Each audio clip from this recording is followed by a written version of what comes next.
Welcome back, everybody, to the Ninjas Away podcast. My name is Allie. I am the co host. Today, I am joined by Jen Miller and Kyle Vidovic. They are the co owners of the Federation of International Ninja Athletics, which is FINA. They wear many hats in the ninja industry. So, not only are they league owners shaping the vision of FINA, but they're also gym owners and ninja parents themselves. So these blend of unique perspectives really gives them some insight as to what it takes to bring a sports league to the parents, the coaches, the gym owners, and the athletes of the ninja industry. So I'm super excited to chat with them today about their journey in FINA. Jen, Kyle, thanks for being on the show.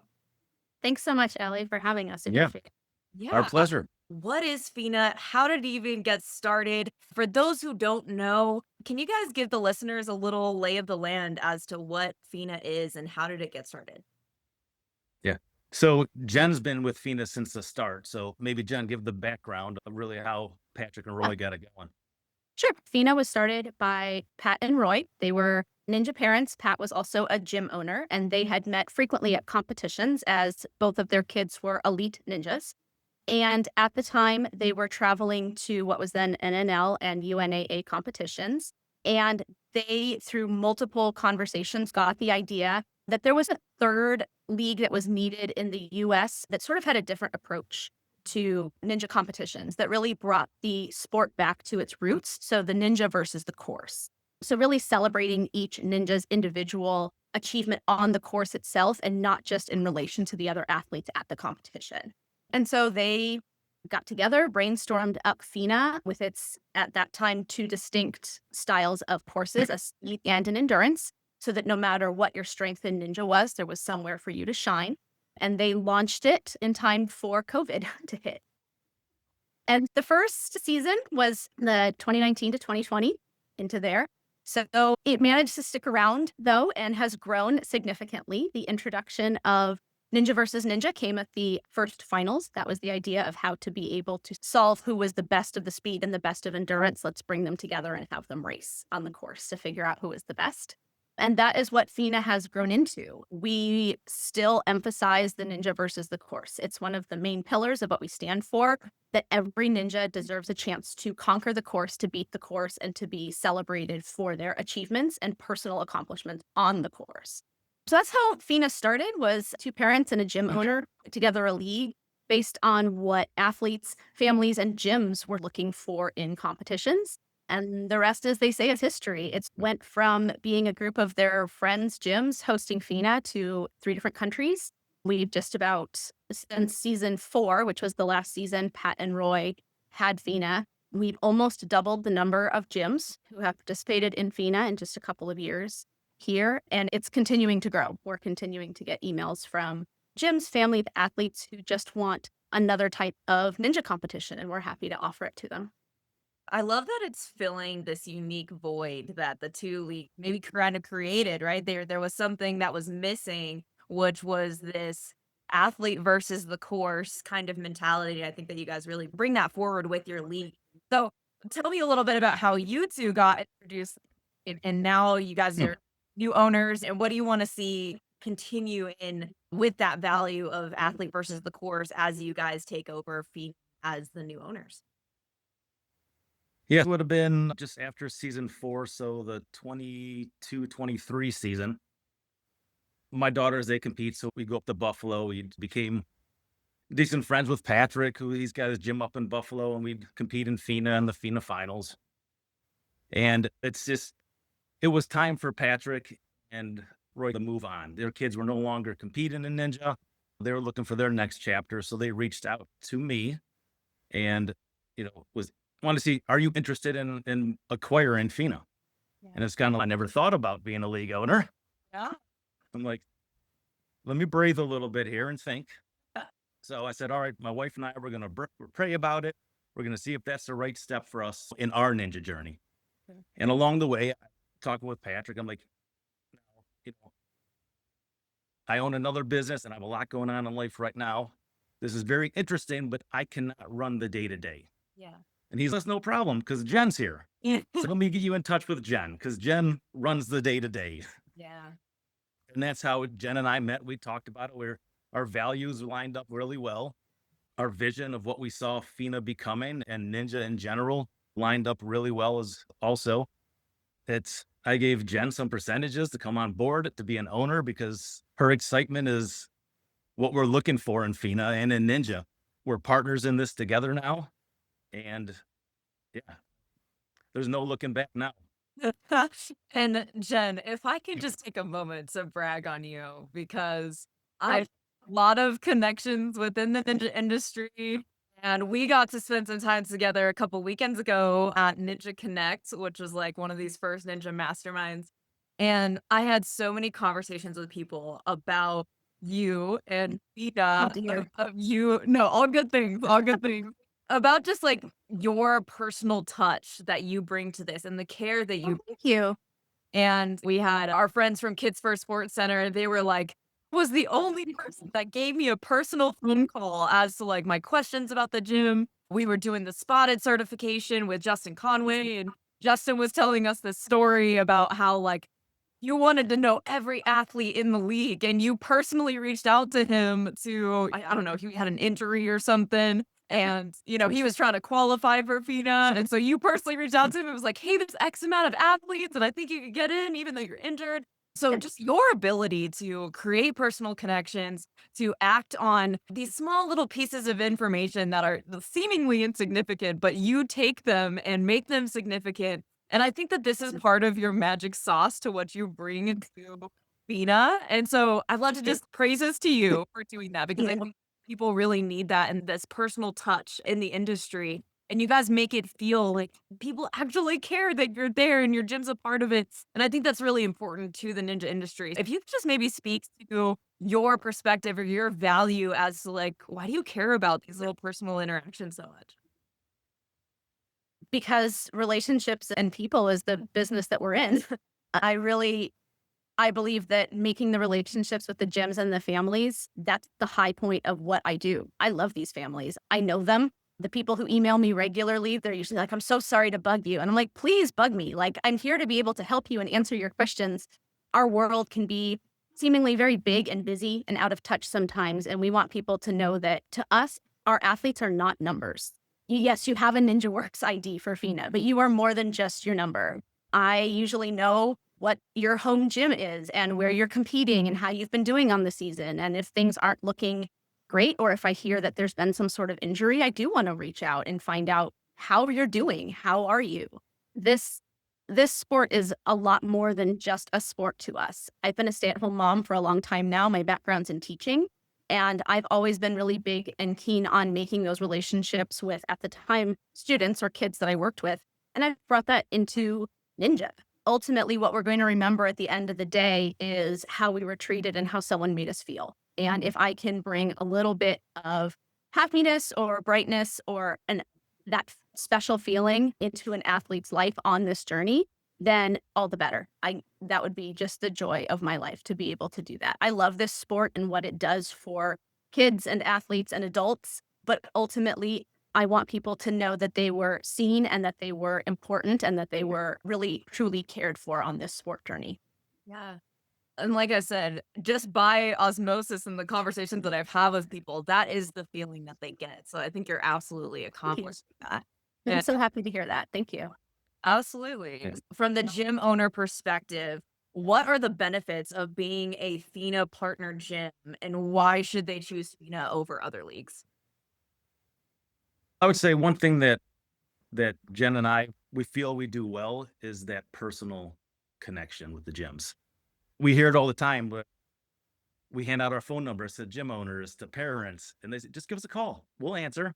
Yeah. And they're amazed when we do answer. And we text them back right away. And because we're parents too, we understand that we're all in this together. And that's what you get for FINA. FINA is, we are a league for the gyms and for the athletes. And that's really what we focus on. How much have you grown? And at what point do you feel like you won't be able to have that personal touch?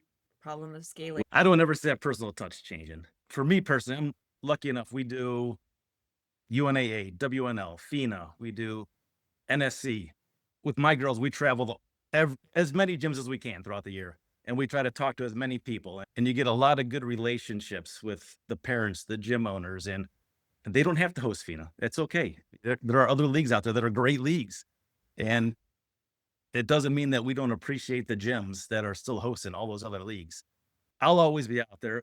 Jen makes sure that she goes to as many different gyms a year as she can. She travels and she just wants to be there, be a part of it, and be there for any questions that people have. Like Jen said, we've doubled since we've taken over the last 2 years now, and we're going to keep going. And we'll keep bringing on the right people as we need them so we can keep this connection with the athletes and with the gyms alive. Jen, you're out there, you're traveling, you're going to these gyms. What's the mission? Like, hey, if you're traveling out to a gym, what's the hope in terms of the kind of support, or what are you looking to provide to the gym owner going to a competition of theirs? I just want them to know how much we appreciate them being a part of the FINA family. That's how we refer to our gyms. We call them our partner gyms, and we refer to it as being a part of the FINA family because that's the way that we see it, is that Ninja is one big family. When I first started kind of on this crazy journey, Pat told me Ninja's a really small community. And I thought, yeah, no, there's like thousands of athletes. The reality is it is really small. Yeah. And we all know each other. And that's the best part of this community is that we're all incredibly supportive of each other. I love to travel to gyms because I get a chance to sit and cheer for the athletes. I offer to help with whatever I can with the setup. I'm not very good at rigging obstacles, so I will vacuum the floor. I'll wipe down the pads. I will help wipe down bathrooms if that's what we need to do, just to let our gyms know how appreciative we are that they're hosting a FINA comp and that we are here for them. Like I said, I get to cheer on their athletes in person, meet the parents who I've been emailing with. I love that part of it. Like Kyle said, I travel to as many as I can. I do still have a family here, but my daughter likes to travel with me. So now we're together. But it's really been an amazing journey to be able to meet these incredible families, athletes, gym owners. This is quite the sport, I have to say. Yeah, you said something there about, I feel like the sport it's growing to the point where you have families like this or gym owners, ninjas that they'll just step in and help anywhere. And then you also have the competitive side or the families that are ninjas and parents that are just like, hey, I'm paying for this. It better be like go off without a hitch and nothing. If it's behind by 10 minutes, we're going to complain or raise a ruckus about the simplest of things. At the World Finals, I'll give you an example. My brand had a booth there and we had lots of conquer athletes and whatnot. But then when I had ninjas going and I had some downtime, I just went like when you guys are, hey, volunteers, yeah, absolutely. Cause like it's more fun to actually help than to just stand there and wait. And same thing when you go into gyms like that, helping vacuum, just that itself is like a godsend. I could go on for hours about vacuuming gyms. Like, and it's like a pain point. But no, and I feel like you have that community, whether it's at a competition and things like that, or whether it's in a individual gym. It's like, it's not us versus you. It's we can do this collectively and create a better experience all around. Absolutely. We're all about the sport of ninja first. Whatever is going to make ninja the best is what we want for the sport. That's always our mission is it needs to be good for the sport of ninja. It needs to be good for our athletes and families, and it needs to be good for the gyms. If it winds up being great for FINA, all the better. But really we're a sport, athlete, family, and gym first. You guys put a really impressive show on at this last World event.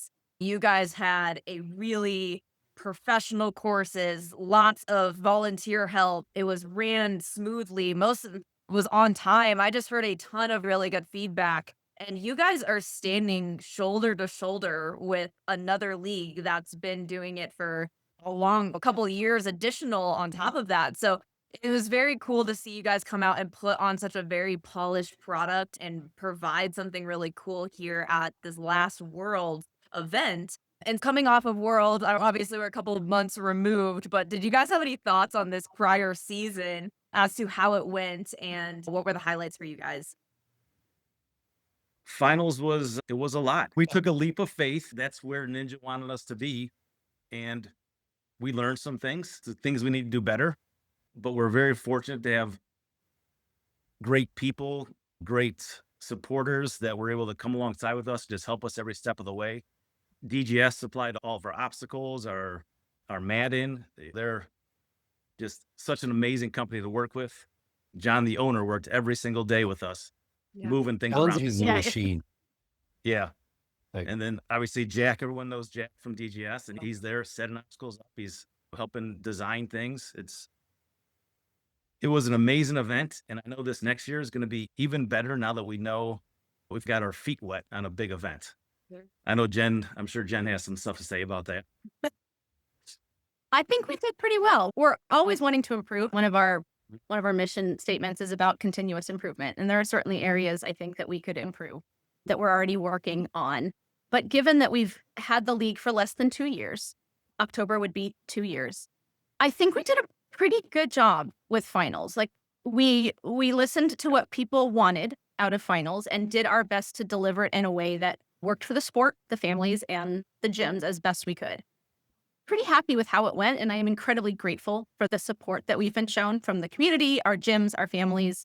I know that those are words that just keep ringing over and over, but they really are the base of what we do. Our families and our gyms are what make up FINA. FINA is not Kyle and I, it's our families and our gyms. And so we were just incredibly privileged and grateful to be able to put on an event like that to showcase the incredible community that we do have. We're already looking forward to next summer about what we can change or adjust or bring back that everybody loved to be able to hopefully do it again. Yeah, and you guys are gonna be in Pennsylvania this coming year with UNA and World Obstacle Sport as well. Can you guys talk to me? You guys talked a lot about, okay, the parents, the gym owners, the athletes. What kind of things do you have in place to get this feedback? With talking with you guys, it sounds like you guys have a board and roundtables. It's some things that you have as a part of your organization. Can you speak to that? How can people get their feedback to you, be involved, and what do you have set up right now to really get this feedback from the community? Yeah. So for the more of the day-to-day during the season type of setup, we have a board, which it's usually between 10 to 15 gym owners from across the country. And we want to get their input. What are they seeing in their area? What are their athletes asking for? What can we do better? What are we doing right? What do we need to change? We know that prices vary based on regions that you're at. Are you still making as a gym? Are you making money? Is there things need to change there? So we have a board that we really lean on a lot just to help guide us through the day to make sure that every step that we're moving forward is the right step that Ninja needs us to move forward. And then obviously Jen sends out a lot of information after our finals event for people to come and give their input on those. And we love seeing that. We love seeing all the great responses that people enjoyed the event. But honestly, to us, it's more important seeing the things that people said we could have done better on, Sure. because we need to see those for next season so we cannot make the same mistakes. Because although we try, we can't be everywhere and see everything during these events. So it's good to get that feedback. you haven't had any talks of being exclusive, have you? Too soon? We have not. Okay, good. No, the world finals, like to piggyback as we're talking about the world finals, you guys, all the athletes there, a lot of athletes and just spectators themselves, like you guys drew a crowd. The head-to-head comps, the speed course, it was exciting and it was fun to watch. And the athletes, because the UNA World Finals are there too, and a lot of people qualify for the UNAA. And then when I'm talking to athletes, I'm like, "Oh, did you do the FINA?" They're like, "No, I wish I did though." Because Yeah. if they didn't qualify, they're like, "God dang it, I wish I would have though." And it was. I know in our gyms after the fact, we do FINA, or we did in the past too. It's much more popular and the ninjas are excited to do more. As far as I'm concerned, it was a big hit and drew a lot of eyes at the World Finals. Good. We're already expecting additional growth this next year. So our finals we've already set up. We're going to have another set of Ninja versus Ninja rigs there. We'll have another endurance rig there. So we're growing to meet the needs of the community. Yeah. Awesome. And echoing what Jake said, so many people came up to me and they were like, "What is this FINA thing?" They just don't know about you guys yet. And that was a big push for me wanting to do this podcast episode with you guys, just to help educate people on what FINA is and how they can be involved, and that you guys are out there and another competitive avenue for these people, especially if they're already going to be traveling out to Pennsylvania for UNA or whatever. And can you give me like a little insight on terms of what a parent can expect as far as coming to their very first FINA competition, and what are some things that they can do to maybe help support their athlete through the process? Yeah, so with FINA, we try to walk that line between structured enough that parents, athletes know what to expect from a FINA competition and have a certain expectation level met, but without stifling the creativity and the flavor of each gym. We take big gyms, small gyms, gyms from all across the US, Canada, Australia. Size is not really important to us. What's important is that you uphold the spirit of ninja and that you're able to put on a quality and safe competition. So we do have padding requirements for all of our gyms that they have to follow. We do have a safe sport requirement that all of our gyms have to follow. A senior member has to be safe sport trained who's on site. We have first aid requirements. And then our courses themselves have structure requirements. So speed is always 8 obstacles, and it's a specific mix of obstacles. You're not coming into 8 balance obstacles or 8 for body obstacles. It's always a mix. And then endurance is 12 obstacles, the majority of which are upper body. So parents will know walking into a competition if their athlete loves to be really fast, lengthy obstacles, shave the seconds off, they're going to want the speed competition. If you've got a kid who has strength for days and really thrives on conquering those more difficult obstacles, endurance is going to be the course for them. And then if you have a ninja who is a great all-around ninja or enjoys the challenge of trying to see what they can do on a course, sign up for both. That's why we have those out there for our athletes. We are different from other leagues in that while we recognize the top 3 in each division, we actually award finisher badges as opposed to medals. So we don't medal our top 3. Gyms are more than welcome to. We do provide recognition certificates for them for finishing top 3, but we provide finisher badges, which is a badge that either says speed or endurance and then has the word finisher on it. And that goes to everyone who fully conquers the course. So if you complete all the obstacles in the time frame, you get that finisher badge because you conquered the course. And that goes from if you finished last or first, it doesn't matter. If you conquered the course, you've earned that badge because you managed to beat the course. And that's what we're all about, is that ninja versus the course idea. We also have code of conducts in place for our gyms and actually for our athletes as well. They are on the FINA website for everyone to see. We also have a code of conduct for FINA itself so that parents know when they talk with us or when they talk with an affiliate of FINA what they can expect, what level of respect and recognition they can expect, and the type of attitude and behavior that we expect from our athletes and our coaches and our partner gyms. We want everyone who walks into a FINA competition to feel that they are on friendly ground, that there shouldn't be animosity. We certainly are going to cheer for our teammates and cheer for our friends, but we want to make sure that no one feels like they're walking into hostile territory. Ninja is an incredibly welcoming community, and we want to make sure that FINA is encouraging and really pushing that forward, because for Kyle and I, that really is the best part of ninja. That's what I would say to the parents, is we are working on fostering a welcoming environment with enough structure that you know that what you're getting, but loose enough to allow the gyms to design their own courses in a creative manner. I didn't know that you could sign up for like just speed or just endurance. So that's super cool. And then as far as I know, Ninja versus Ninja is a newer addition to the league. So is that something that is ran in the qualifying gyms, or is that something that's only present at like the World Final? We run a limited number of Ninja versus Ninjas during the season, and they are meant to be just fun standalone events. You can qualify for Ninja versus Ninja finals through the qualifiers, but it's not the only way to get there. Anyone who qualifies for either speed or endurance finals also qualifies to the Ninja versus Ninja finals. We consider it like a bonus course. So if you qualify for the speed final, you can run in speed and Ninja versus Ninja. So those standalone events during the season are meant to be fun events for our athletes that enjoy the racing. They are a lot of work for the gyms to put on, which is part of the reason that we limit them, is we want to make sure that the gyms that are putting them on are able to be provided the type of support that they need to be able to run that type of competition, because it is fairly labor intensive. Quick question, a little more serious. With the growth of the sport, more gyms, and we're talking about qualifying gyms. When you have your world event, you're kind of in control of who you can bring in or who you let in to be part of the brand of FINA.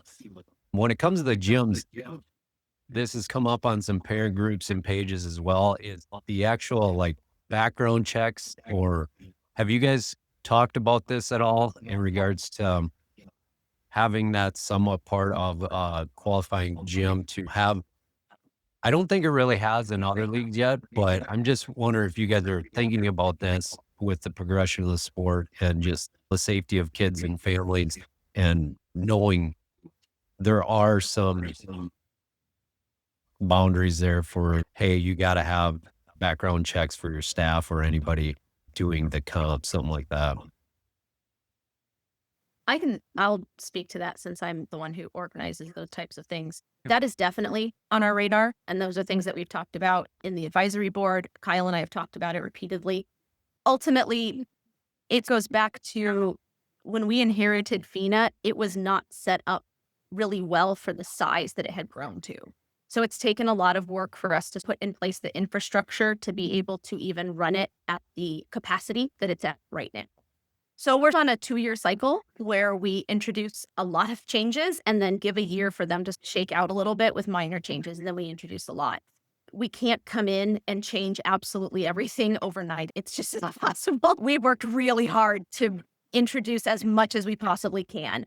Things such as safe sport checks for gyms becoming safe sport certified gyms. You can actually get that certification from Safe Sport for having everyone in your gym certified. Doing background checks. These are things that we are working to introduce in the future. It's just a matter of we need to make sure we have the infrastructure in place to be able to even introduce that. Where do we want to go with it? Have we talked through the implementation of that? How we're going to enforce it? What are the consequences going to be? How much grace period do we have? Those are all pieces that need to be talked through and worked through before we just throw out an idea. Kyle and I are very much planners. He's much better with the long vision than I am, but I think the fact that we sit and work through those ideas a little bit first has contributed to the fact that we have managed to be successful with only 2 years in here. And so those are very much on our radar, and you can look for them coming, but we want to make sure that we're implementing them in the way that works best for the gyms, the families, and FINA. Absolutely. Yeah. So, it's an so initiative. right now, the way we attack that right now is we really lean a lot on our parents, on our other gyms, on coaches, to just give us the feedback. If they know something that doesn't seem right, just let us know. We'll look into it. And that's worked out for us these last 2 years. And until we have something solid in place, we're going to continue that course of action. Yeah. And I think a lot of parents, and rightfully, this is a concern for them, but they might not fully understand the context of what it takes to, like, okay, this is something that's important and needs to be implemented. But like you said, it is an initiative, right? There has to be consequences and grace periods and like infrastructure built behind it for it to actually be implemented and a standard to be held up to. So I'm happy that you guys are taking your time with building those things out for it to actually be something that can be implemented on a wide basis, many gyms, countries, athletes, that kind of thing. Yeah. Especially as I mentioned, I have 3 daughters in the sport. Jen has a daughter. So obviously we want to make sure that we're aware of what's going on in the community. Yeah, absolutely. And to your point, Jen, you said it, and that's kind of why I asked it, because it's a lot of gym owners and individual locations. They're focused on the coaching and just operations, and they don't have links to do background checks. It's daunting. So when you put these things out there, ninjas and ninja coaches and gym owners might be like, what? Now I got to run that down. So putting something in place, to your point, getting to the step where you just send out, hey, here is a link. It costs $10. Get your staff done. Like our background checked. It's a thing. So I'm glad you're already thinking about it. Oh, absolutely. It's something we've been talking about for over a year. We put together a safe sport account. Like I said, we can't introduce these things spur of the moment, sort of shotgun blast. We have to do it in a way that makes sense. So we introduced the safe sport requirements last year, and we set up our own safe sport account so that people can actually get certified through us. But safe sport's the same no matter what you certify with. So we'll take any safe sport certification, but it has to be the US one for US gyms, just for information. But the background checks, you do have to go through certain agencies. You have to get that set up. Who does that information go to? Do you have to have a non-disclosure in place? These are all pieces that we work through. It unfortunately is not a snap your fingers and an easy answer, but please don't ever think that it's not on our mind, because the safety of our athletes is always paramount for us. We're coming into a brand new competitive ninja season. So talk to us about season 7. What can people be looking forward to? Have there been any changes or some new things incoming on season 7?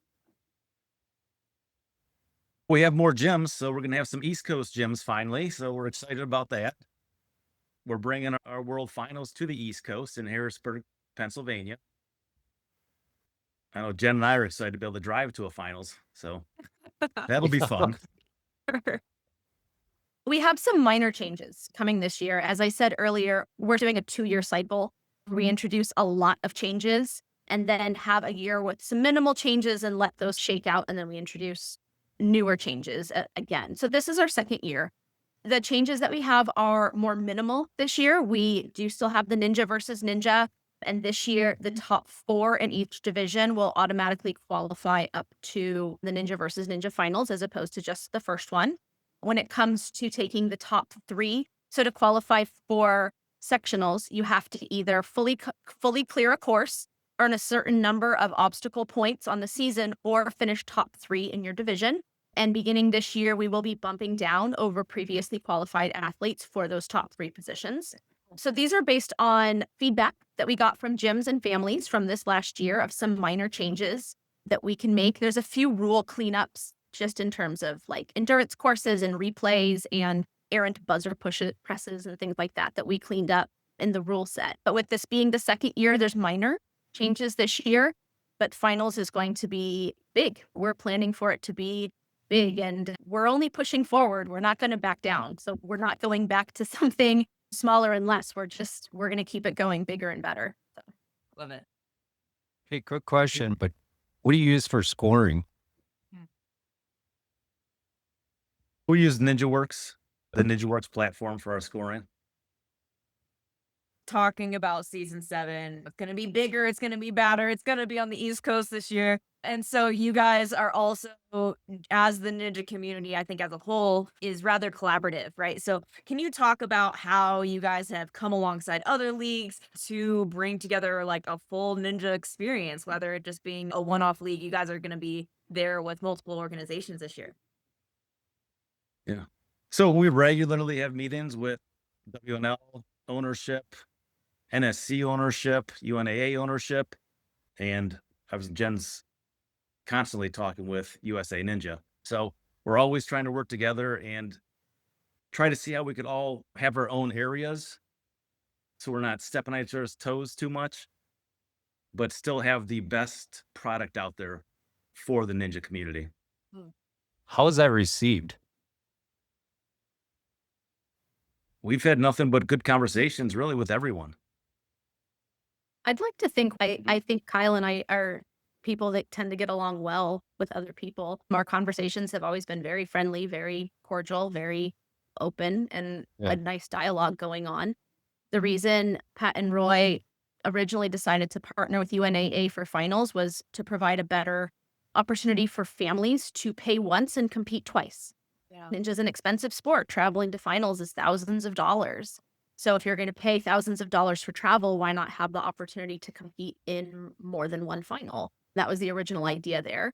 So we work with UNAA. Like you said, we talk openly with NSC. We've had conversations with WNL, and then on the development chair for USA Ninja. So yeah, we work with everyone because we think that's in the best interest of growing the sport. Like we said, we're the sport and the athletes and the gyms first. And if it's good for FINA, then all the better. Yeah. And I guess those are the larger leagues. We also work with quite a few of the smaller regional leagues as well. Yeah, we're Yeah. actually partnering with NCNS this year with their finals as part of our endurance course finals also. Cool. And the FCNS is That's North Central. That's in Minnesota, Midwest area, upper Midwest. North Dakota, Minnesota, South Dakota, nice. Wisconsin. So let's talk long term, right? Where do you see Ninja and FINA as being a part of that going in the next, say, maybe 5 to 10 years? We have big plans for the future of Ninja, which we're not quite ready to release those plans yet. Sure. But we're continuing to grow our adaptive program, which we are just kicking off. We're in beta test mode right now for our adaptive program. So we just had the first beta test comp for the adaptive program. No, that's interesting. You guys actually brought that up. That is something I actually have been working on this summer because of certain circumstances. I race my background, like for fun, I race motocross, and clearly there's consequences crashing motocross. And I had a friend, his son actually crashed and became paralyzed this summer. And he actually brought that up to, hey, do we have obstacles and do we have stuff set up for that? And so I've actually been working on some stuff for that as well. That's something that's close to home for us as well. And that was something that was brought up. You guys introed it a little bit on Ninja, that it was like Ninja's for everybody. But right now, is it really? Right. And I think that you guys are trying to attack Right. that problem with this is providing more avenues for people that are in these situations to make it truly for everybody, which I think is a very cool initiative on your guys' part. Looking forward to see what comes of that. Yeah, that's awesome. All right, let's end with this for a question for both of you guys. What does Ninja mean to you? To me, Ninja it's a lifestyle. It's a community. It's a family. It's what my kids love. It's what I love. It's what really brings us out of Ohio to have best friends across the country. And my kids will tell you some of their best friends, they get to see maybe 5 times a year. But Ninja is friendships and just, it's a very difficult sport. If you're an adult and you haven't tried it, try it. It is a very difficult sport. It's really Or- fun, but it's hard. Yes. Really hard. But to me, Ninja's about the relationships and making sure everyone has a good experience when they're out there participating in Ninja. Absolutely. Jen, what does it mean to you? To me, Ninja is a mindset that we have. It's about looking at the obstacles in front of you and instead seeing opportunities, seeing a chance to do your best at what's been presented in front of you and possibly surprise yourself. Sometimes it's about doing your best, maybe not having the greatest day, but then getting to stand and cheer while you watch your best friend have their best run ever. Ninja is a mindset about, like Kyle said, community and encouragement and sportsmanship, but it's also about tackling the obstacles in front of you with a smile on your face and the understanding that it may take several attempts, but you will make it there. You will figure out a way to get there. It may not be the way that your friend did it, or it may not be the most orthodox way, or it may take you 6 minutes to get through that obstacle, but you can do it. So to me, Ninja is a mindset, and it's a growth mindset that I think I've benefited from personally, and I've seen my kids benefit from it, and I would love to see more athletes be able to benefit from it as well. Love it. And if you guys are a gym owner listening to this and you have not chosen a league for this upcoming Ninja season, there is still time. And I encourage you guys to check out FINA. There is another option out there, and the ethos of this league might just be the thing that you've been looking for. Guys, how can people reach out to you? What's the best avenue? How can we get connected with you guys?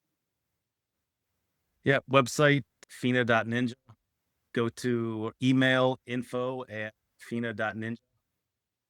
That's Facebook. me. Yeah. I'll respond That's personally. I Jen. respond to literally every email that comes across my desk that was signed by a person will get a personalized response. There's no bots.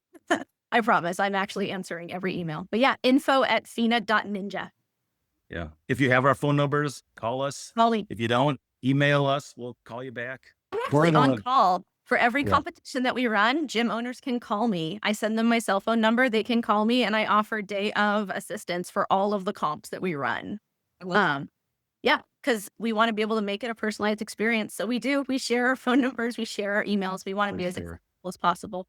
Yeah, and really, I think that's massive, especially I work with a lot of people that are opening up brand new ninja gyms, and there's just so many questions. Like just this week, I've been fielding like, how to run this competition? What's important in a competition? And so having just like day of support of Jen, help me, I don't know what to do. Right? I think that Yeah.